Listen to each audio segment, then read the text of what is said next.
Swala la maridhiano, Mheshimiwa Rais, halikuanzishwa na ghasia. Lilianzishwa kwa maoni ya wengi ulivyoingia madarakani mwaka 2016 na falsafa ya 4R ambayo moja ni maridhiano. Kwa hiyo sio ghasia ndio zimeleta maridhiano, maridhiano ni muendelezo.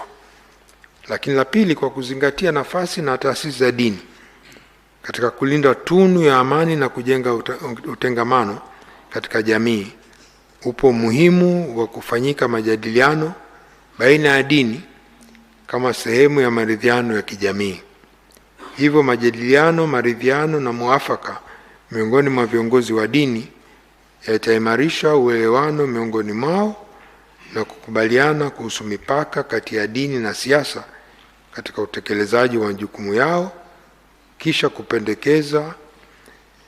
mapendekezo yao kuwasilisha serikalini kwa hatua stahiki kwa ajili ya utulivu wa siasa na kijamii na kuepuka migongano katika siku zijazo.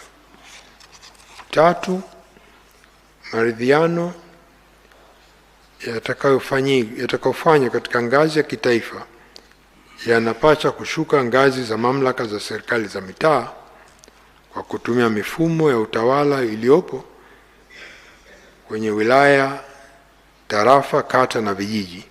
Na nne, ili kuhakikisha mchakato wa maridhiano na muafaka wa kitaifa unafanikiwa na kusaidia kukwamua mikwamo iliyojitokeza, ni muhimu kuwa na baraza la ushauri la wazee lisilo rasmi, ili wazee wote washauri katika kutafuta changamoto na mivutano katika jamii na mambo mengine ya kitaifa.